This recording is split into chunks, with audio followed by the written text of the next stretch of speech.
What is this? I have over 200 subscribers, an amount which was my initial goal for YouTube.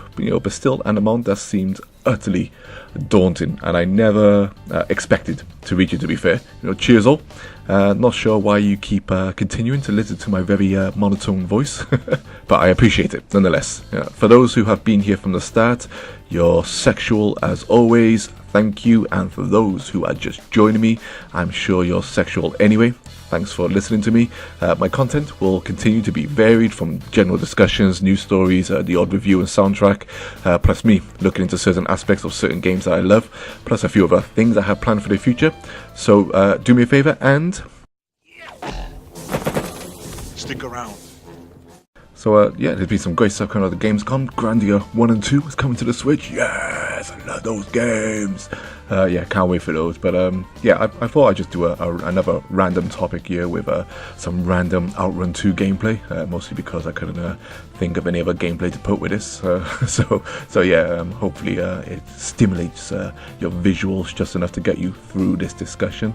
But I found it quite funny how my last story was about PlayStation Plus and games getting forgotten or struggling to show their worth when they're given away, in essence, for free. And here we are with a recent interview by Bloomberg with the industry and cultural defining legend that is Mr. Shigeru Miyamoto, a man who has been in this industry since it pretty much started and has created and helped create the world's most well-known and best-selling video game systems and software. Scientific fact. But anyway, in the interview, Mr. Miyamoto talks about maintaining the value in games and services, how he truly believes that the age-old model of paying for the most part, a fixed price for the game is still the way forwards, although, as we know, this model has in recent years been taken a battering by both developers and publishers, which has then naturally filtered down to customers who now see far less value in paying full price for a game or service. But this is what I wanted to talk about, and how I've always agreed and preferred the original and still current model of paying a fixed price for a game, as well as seeing that game hold its value for a damn good amount of time, something that Nintendo is for the most part well known for, along with a small smattering of other companies, like Blizzard as an example. So let me give my thoughts on this, and of course let me know yours at the end.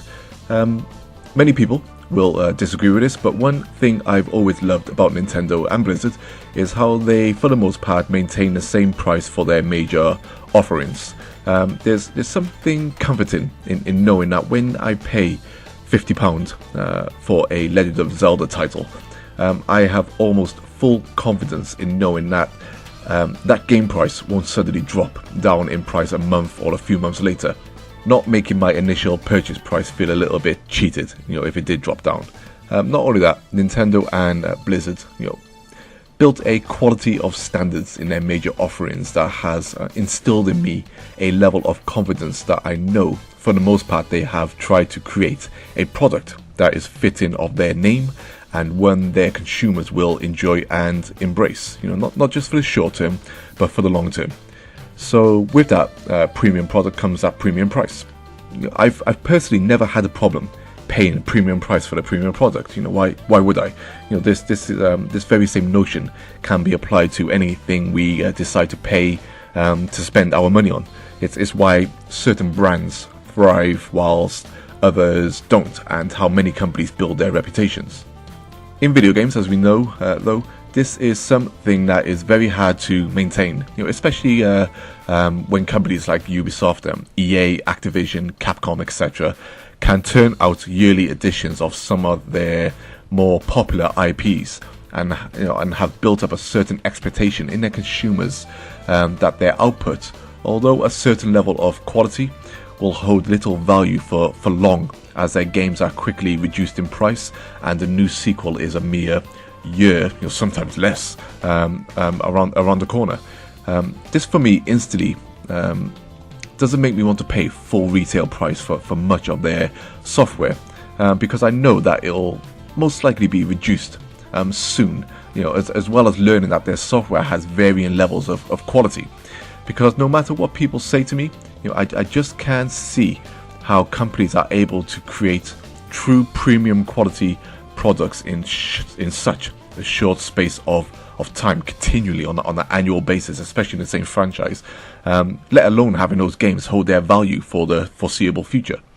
This, as I previously spoken of before, leads into game services that can offer games for free for very cheap entry level prices that later have additional ways to generate revenue off the consumer, or like the old Virtual Console or current PS Plus services.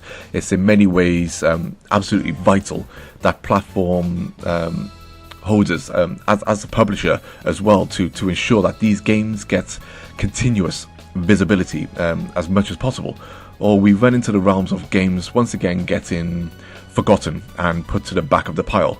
I guess this is why I love Nintendo and their Nindies initiative. You're trying to promote the little guy in the sea of AAA exposure on a continual basis. Furthermore, in my opinion, that the biggest contributor to current day mindsets towards rejecting premium prices today, that's certainly sales on games. Sales that are frequent and can in many ways have no bias on what games go into a sale, regardless of when they were released. I'm a victim of this mentality when it comes to PC gaming. I honestly can't remember the last time I bought a brand new PC game, a full price PC game, because most of the time I wait for a Steam sale or a bundle of games to go on GOG or Humble Bundle or something. In fact, I lie. The last brand new PC game I bought was in fact StarCraft 2's Heart of the Swarm expansion. But here we are with Blizzard again, a company that still gives you a premium quality product both physically and digitally. I think I paid probably £17.99 for that expansion about 5 years ago, and now you could probably get the whole StarCraft 2 experience for around £20, I believe. But that's 5 years ago. This type of time gap is personally fine for me. You're given enough time to fully enjoy the experience, and then some, and it's only reasonable to then have the game and series reduced in price to entice further people in to what is now essentially an older product, but one that is still quality and still not at a throwaway price. Then on the other end of the grid, you have a recent release of God of War on a PlayStation 4, which is indeed a quality product, has sold absolutely millions since its release in April of this year. Yet in just 4 months after its release and its critical success, the price of that game has already dropped in price. Do I regret paying full retail price for that game? Yes and no. It was indeed a good game, and its production values were in line with its price. But then at the same time, could I have waited a few months before jumping into it? Absolutely. And in many ways, I knew that this would happen with this game because Sony games don't hold their value. They never have, which for the most part stops me from buying them day one. Because regardless of whether I feel like paying £50 for a Sony title, whether it'll be worth it, I don't think anyone is going to complain about saving £10 or £20 on a game if the option is there just a mere month or a few months later. Then of course you have The Legend of Zelda Breath of the Wild, a game that came out over a year and a half ago and has barely changed in price. You're still sitting currently around the £50 mark in most major retailers. And I of course literally have zero regrets in buying that game for both the product that it was and happily knowing that it didn't and wouldn't drop in price a few months after release, knowing that virtually every person who has bought that game brand new has paid the same price as me in a short time that game has been available. This for me builds a comforting ecosystem of quality products at prices that fit their deemed overall quality and content. When games and services come in at throwaway prices and levels of value, it's far too easy to brush those things aside. I feel it adds a level of undesirability that later affects both whether I'll play the game at all, or even if I want to later pay for the game at all, or that company's future products. It builds a mentality of I don't really care about your company or products.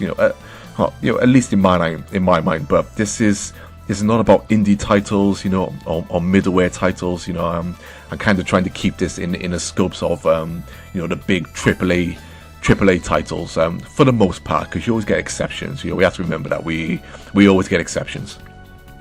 Now, of course, like I said, that there are always exceptions where some products can indeed be free or cheap, that still get me to pay into them or purchase them for full at a later date. But personally, for me, I find those to be very rare indeed. Like I said, in my mind, if the games industry is to survive and maintain a level of quality, then we as consumers must be willing to pay for quality, which in turn will make developers hopefully continue to create quality overall.